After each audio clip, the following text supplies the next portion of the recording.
Everyone, it's the abstractionist. I am here for, we did Pluto, so now we got to do Jupiter. So I'm here for Jupiter because I go in order. Jupiter, summer 2024. So I'm on a roll. I decided to do all of these and go forward. So, okay.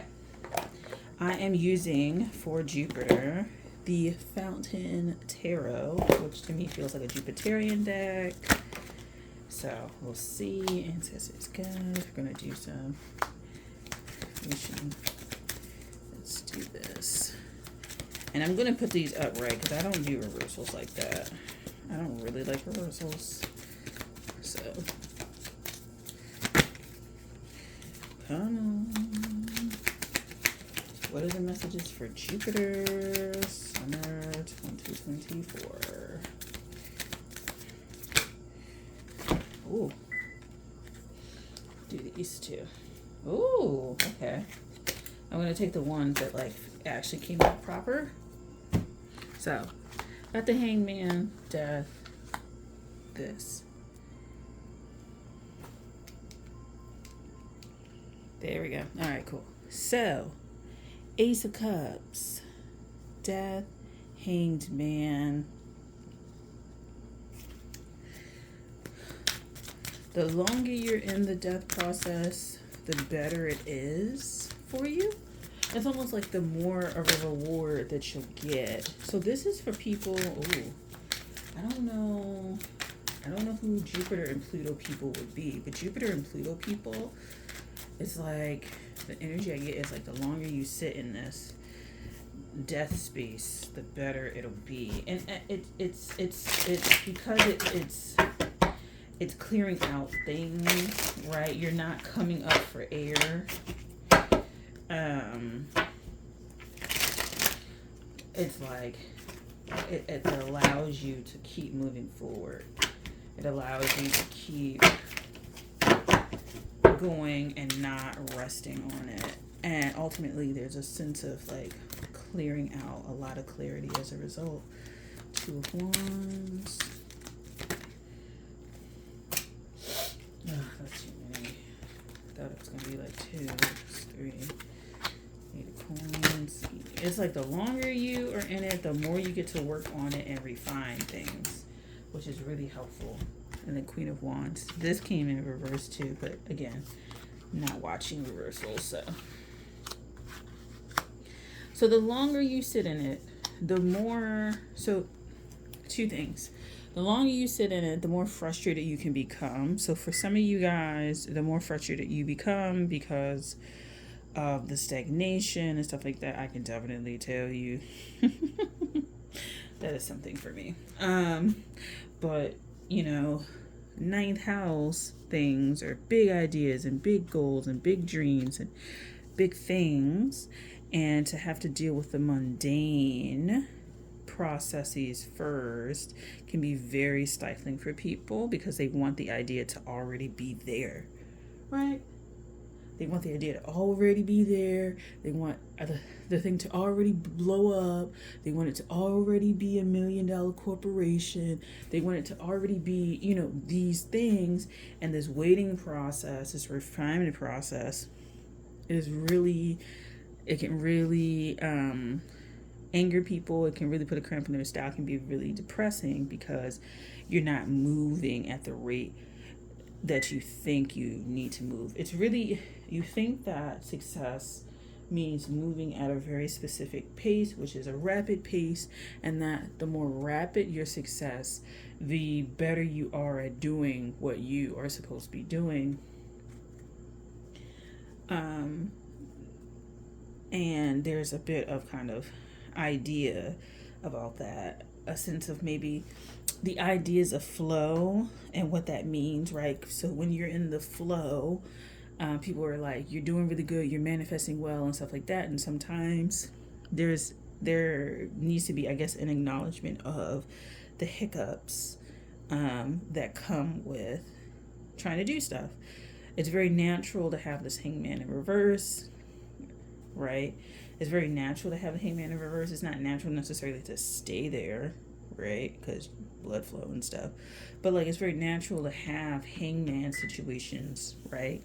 That this is just for right now. It's not a permanent thing. This death thing is not permanent. If you are to stop, if you are to have a hiccup, a hurdle, an obstacle, a moment of silence, a pause, it does not necessarily mean that you are done. It just means there's a pause. So the Queen of Wands, it being initially in reverse when it came out, is like the frustration of the ways in which we look at productivity and the ways in which we see productivity as being non-stop, growth as non-stop, and the idea of it as being the idea of it always, it's always happening, but it's always happening from the standpoint of there's something always happening, right? So growth and progression isn't necessarily always felt in this big, large scale way. And that's what I'm trying to get at. It's not this big, large scale way. Sometimes it's very, very energetically, it's not finicky, but it could be energetic ripples that happen that can build up to large consequences, events that move you forward. And that these things are just as important as the big moments. The small moments are just as important as the big moments. And with the hangman energetically, for me, is if you end up in suspension for long enough, you'll start to really feel when things progress, because you'll be able to sit with energy and you'll be able to really feel it ping, and it'll be like creatures in the ocean that have like heightened, very heightened sense of movement or vision or whatever, like they've adapted in such a way that they pick up on those things in such a it can be such a small thing that happens that they pick up on, and they're able to move and act. Like, think about an example would be a tsunami. Before we even feel it, there are creatures that sense it and they go, right? Normally, like, you see videos with like, all the horses, they're acting really jittery, or your dog is like barking a lot or something like that, and then it turns out it's like a tsunami or a huge wave or something like that. Well, tsunami that rolls through, and like you kind of notice like all the animals are gone, because their heightened awareness allows them to kind of like make decisions like, I need to get out of here, or to even try to communicate, right? So get into this heightened sense of awareness, this heightened sense of knowingness, this heightened sense of clarity, clearing out things, working on yourself, and understand that, yes, progression and the cycle and working on yourself is never ending, but never ending doesn't necessarily mean large events only. That's kind of the point, that the large events are not the only ones that do something, right? Death takes many forms, right? There's little mini, deaths. There's big ones, right? And maybe the idea of death as an event, as a big, huge, momentous event, is something that needs to be worked through, and not like a big event like, oh, someone dies, you don't care, right? Someone, passes on, you don't care, but it's just like, I think for some things, you have the Knight of Cups. I'm not gonna put it up, but there's too many that came out with it, but there's so many events. I feel like there's an idea that you have, that you're going to take stock with this 5. I'm just gonna pull this one.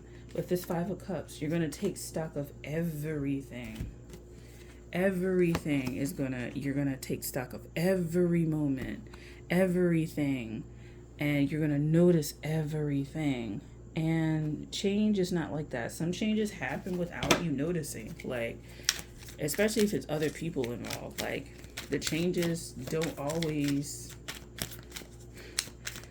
aren't always like seen by you. Like, they're not always, noticed by you until the last minute. They may be thought about, but they're not necessarily like seen, right? Like, there's this idea that you always are keeping your eye, always looking, always that, and it may be just a need to like rest. Because I kind of feel like there begins to become a confusion about what you see, a confusion about what you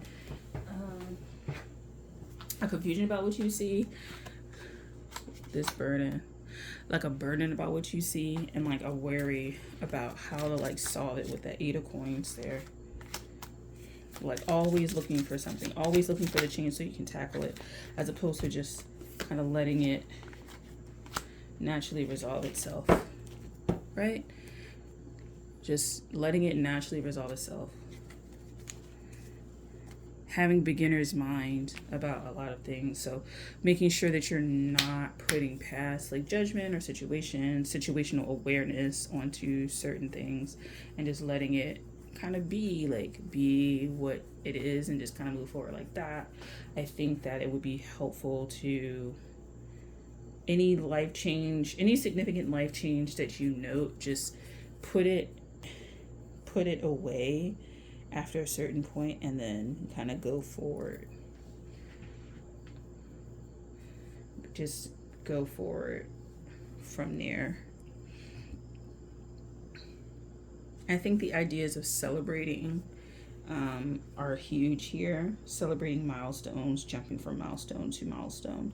What you may have experienced is that you may not have been someone who has celebrated a lot of things. You don't come from a culture that celebrates a lot of things. You don't have a mindset of celebration. And what I mean by that is perhaps this is a reaction to that. Some sort of non-celebratory, almost apathetic kind of viewing of life. It could be from your parents, it could be from your siblings, it could be from your wider community, right?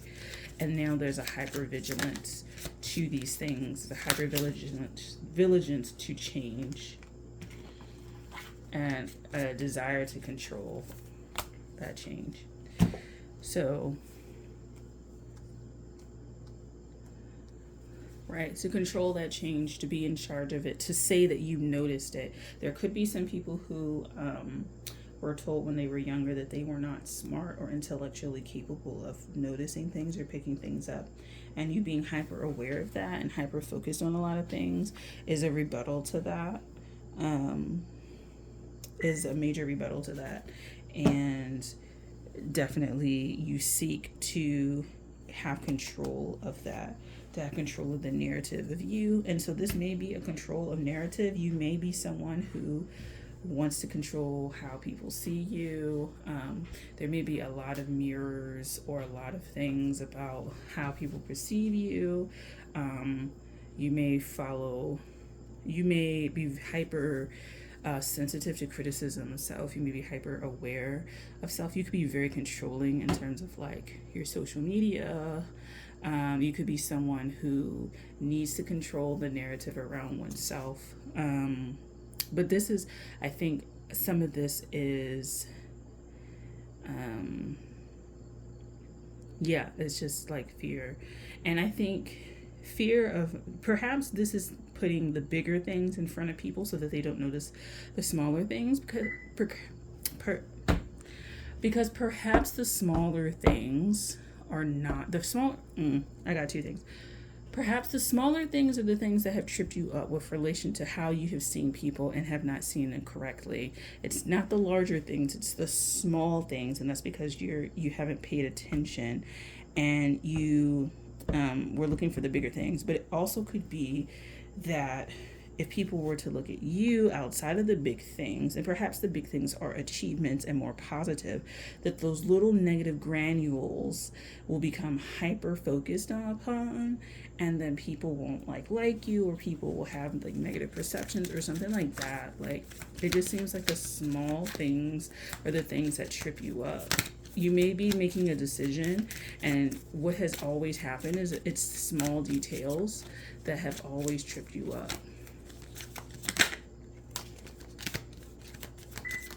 It's the small details that trip you up. It's small details that have always tripped you up, that have always, I think, uprooted what it is. And then also the things that you may not feel like worthy enough to expose, or feel like exposing those, they're not worth anything, right? They're small things, outside of the hyperfixation of smaller kind of negative aspects of yourself. There may be things that are positive within you that you have not, with this Four of Wands, Page of Wands, and Knight of Coins, you have not allowed to grow fully, to be revealed, to be expressed. And as a result, with this Sun card, could live in a very small but brightly lit life. You could be a very big fish, or a very big fish in a small pond. And what that could lead to is some of these things not getting cleared out, and not being pushed and stretched, and just growing, developing at a pace that feels comfortable, or a pace that feels like good. I don't know. There's a lot of stagnant energy here, but fear of unsettling the dust, so to speak. I think that's going to be it for you guys. Let me get an emotion card. Hold on. Is it? Let me see.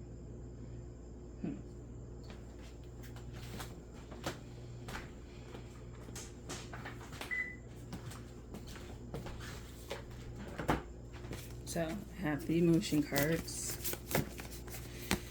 I feel like I just disconnected, so maybe this will be a hard message to listen to. Yeah, this could be a hard message to listen to. So this is the card. Litost, I don't know. Litost?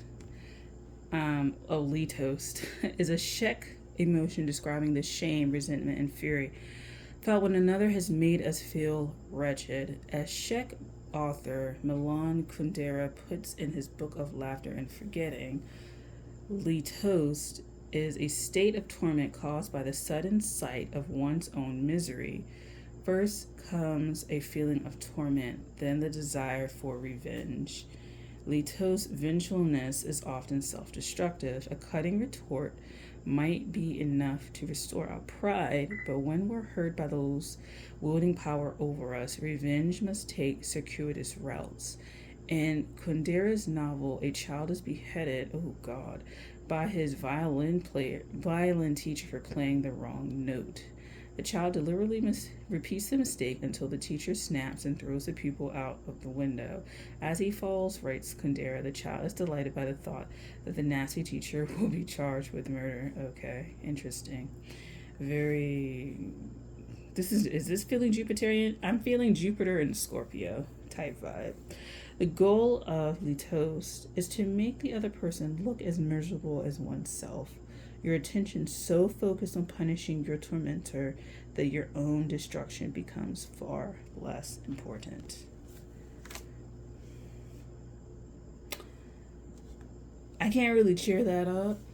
I think this is a message that people may not want to hear, and this may not even get any views like some of my other videos. But if you are looking at it and you have watched to the end, thank you very much for watching it, and hopefully you can move forward. And I'll see you in fall 2024 Jupiter. Thanks. Bye.